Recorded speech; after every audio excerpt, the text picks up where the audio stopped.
Welcome to Legacy Makers, a conversation for dads. This is a space for building community and for honest conversations about fatherhood, the wins, the struggles, and the responsibility of building something that outlives us. Each episode, we sit down with leaders, dads, and friends to talk about family, fatherhood, and the kind of men our kids need us to be, because legacy isn't accidental, it's built.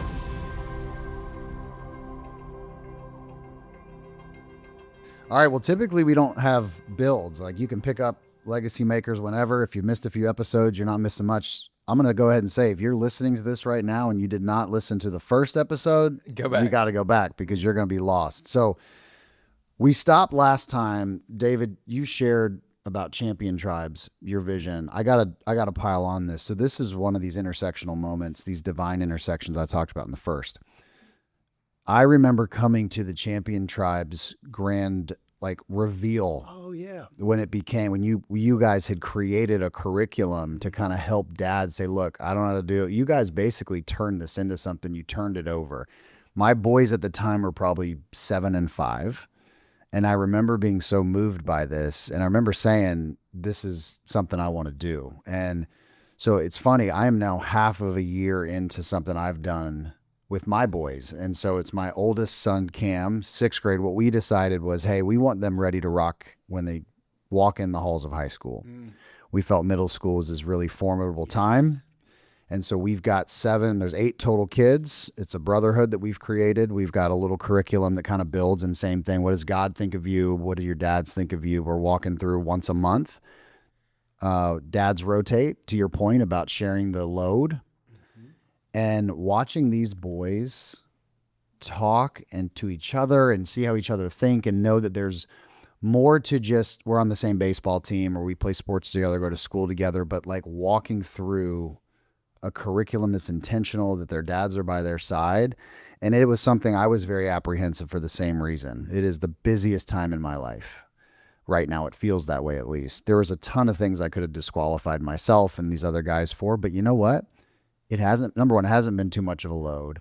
And even if it was, it feels incredible to be able to be doing this. And so I would say anybody that's listening to this, first of all, I'll let you talk a little bit about maybe they were going to find champion tribes, but just do something. Get with a group of dads. And even if y'all are meeting once a month, going to a pizza place, getting your kids together and having some intentional conversations, do something. Do not disqualify yourself from this. That's good.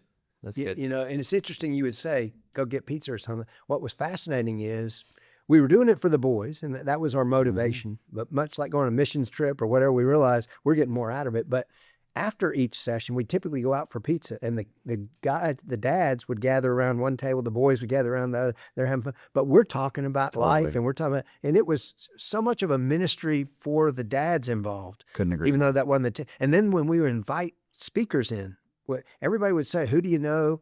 You know, if I were doing it today, I'd invite the two of you guys to come. It's like, who do you admire as a man?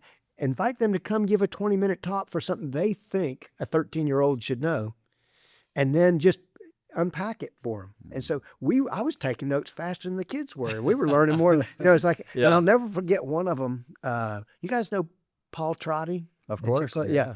His dad was like Colonel Trotty. Colonel Trotty. So we invited his dad at the time to come, and he showed up in his military outfit at our front door. Oh, you can't imagine. He talked about battle plan. He brought all these maps and battle plans and talked about you're about to go into battle in high school and you got to be ready with your plan. But my youngest son, Daniel, his eyes got this big when the military guy showed up in his uniform at our front door, and we went down the basement and that kind of thing. And so it was incredible, and it was just as good for the dads as the boys. But at the same time, those conversations around the pizza table were the small group that we probably wouldn't have been part of, but needed to be. And we just shared life during those times. I think dads need to be encouraged by this. I think we disqualify ourselves from the impact we can make. Yeah.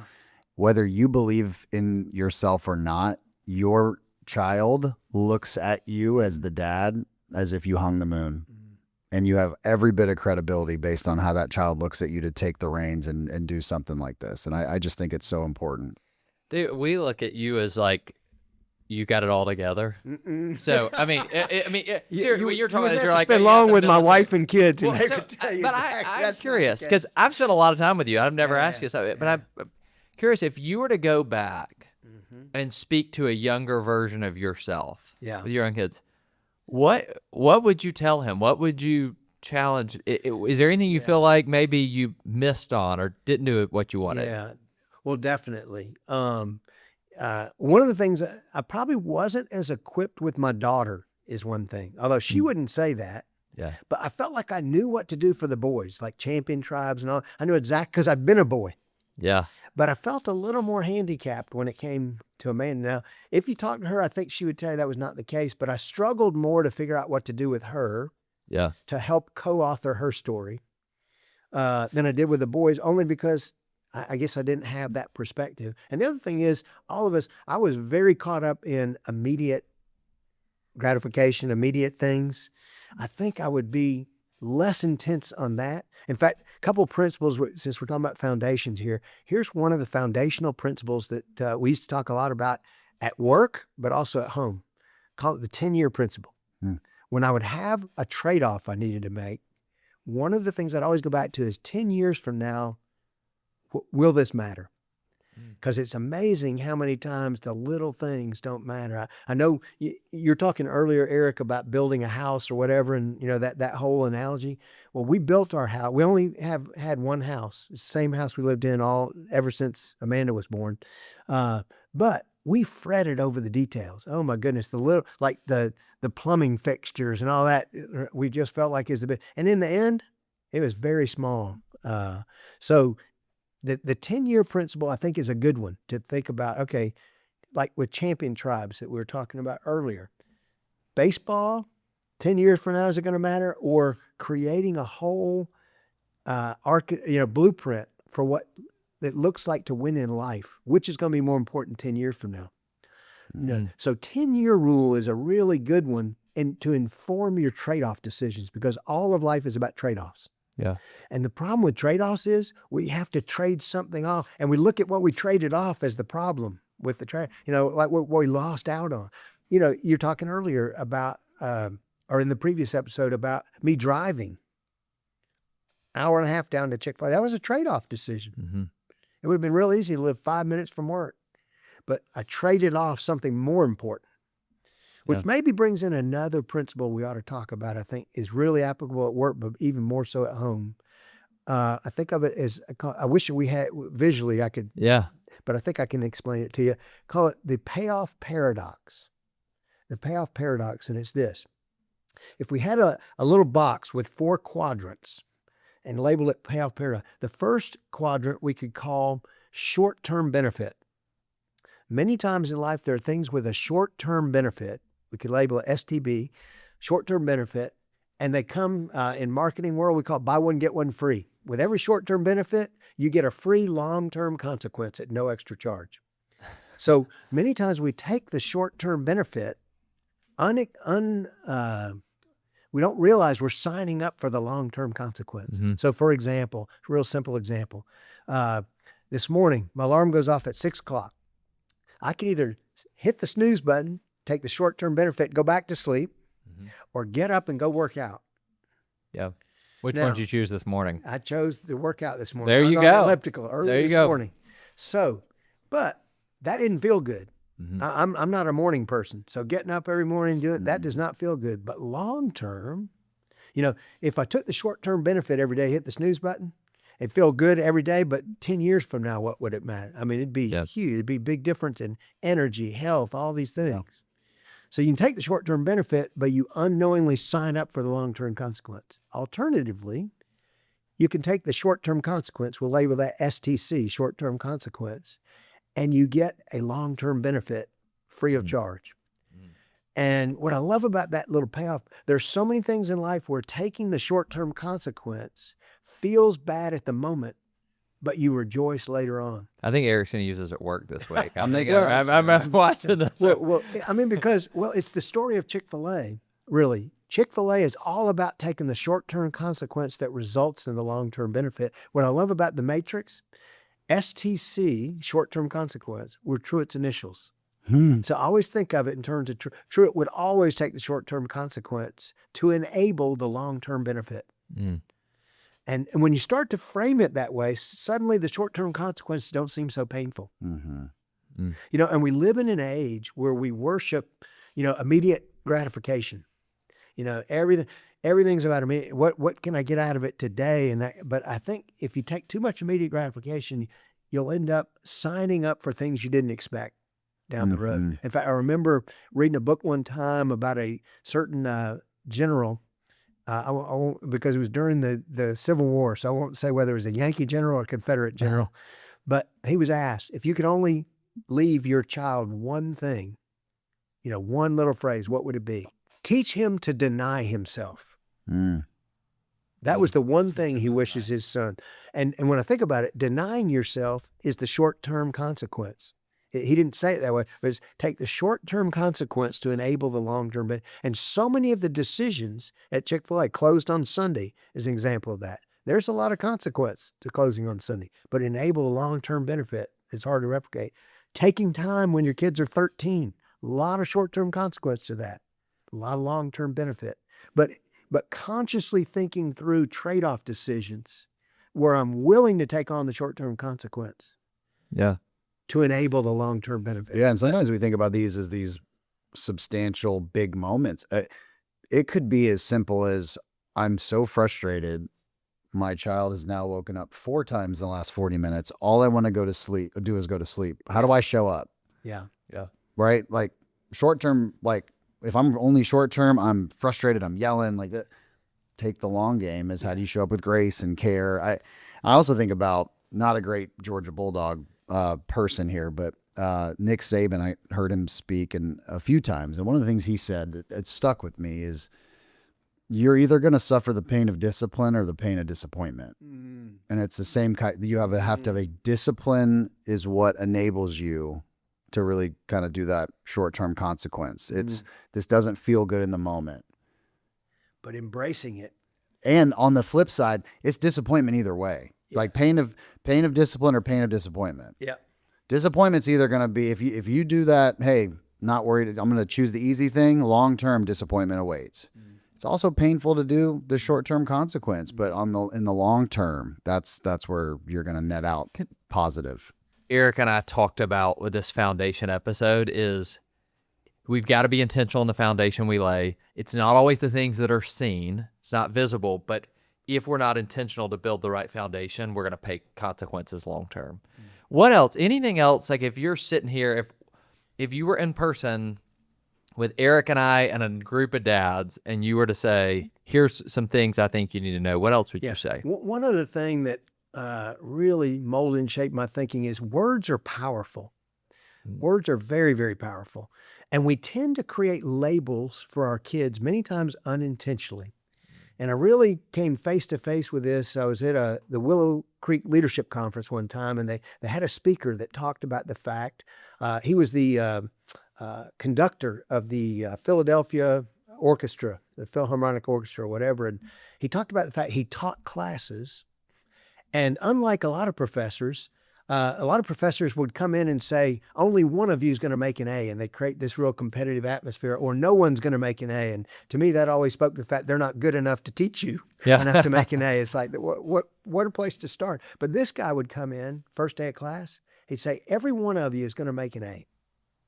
Now, I like that class. Yeah. Now, I want you to spend the next hour writing down what that looks like for you to be an A student, and start to cast vision around that. And he said, what many of us do unintentionally is we're like that teacher that says, none of you are going to make an A, or only one of us is going to make an A. We create these circumstances that don't create the future. And so he talked about the fact that once you've labeled them an A student, they live up to and into that. But if you label them an F student, they live down to that. And the application as a parent that occurred to me literally when I got home.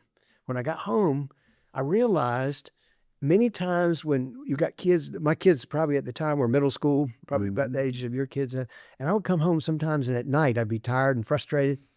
And the two kids are arguing with each other, Nick and Daniel.